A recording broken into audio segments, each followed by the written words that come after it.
পরিত্যক্ত ঘোষণার ৩০ বছর পর পুনঃখনন করে সিলেট ৭ নম্বর গ্যাস কূপ থেকে দৈনিক ৮০ লাখ ঘনফুট গ্যাস জাতীয় সঞ্চালন লাইনে সরবরাহ করা হয় গত ৪ নভেম্বর। এর আগে ২০২৩ সালের নভেম্বরে সিলেট গ্যাস ক্ষেত্রের ১০ নম্বর কূপে নতুন করে গ্যাস ও তেলের সন্ধান পাওয়া যায়। দেশে বর্তমানে গ্যাসের সংকট চলছে।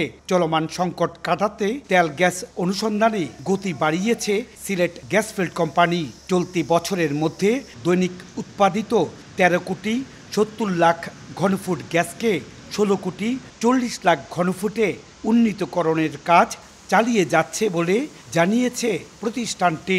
এই গ্যাস কূপ থেকে দৈনিক ২.৫ কোটি ঘনফুট গ্যাস আগামী এপ্রিল মাস থেকে জাতীয় সঞ্চালন লাইনে সরবরাহ হতে যাচ্ছে।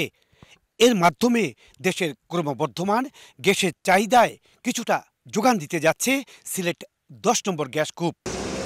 নতুন খনন ও পুনঃখননের কাজ চলা ৩টি কূপ থেকে ৩ কোটি ঘনফুট গ্যাস জাতীয় সঞ্চালন লাইনে সরবরাহের আশা প্রতিষ্ঠানটির। জাস্ট ডিমার্কেশন হয়ে গেলে আমরা আমাদেরকে বুঝিয়ে দিবে এবং বুঝিয়ে দেওয়ার পরে আমরা এই ৩ কিলোমিটার পাবো।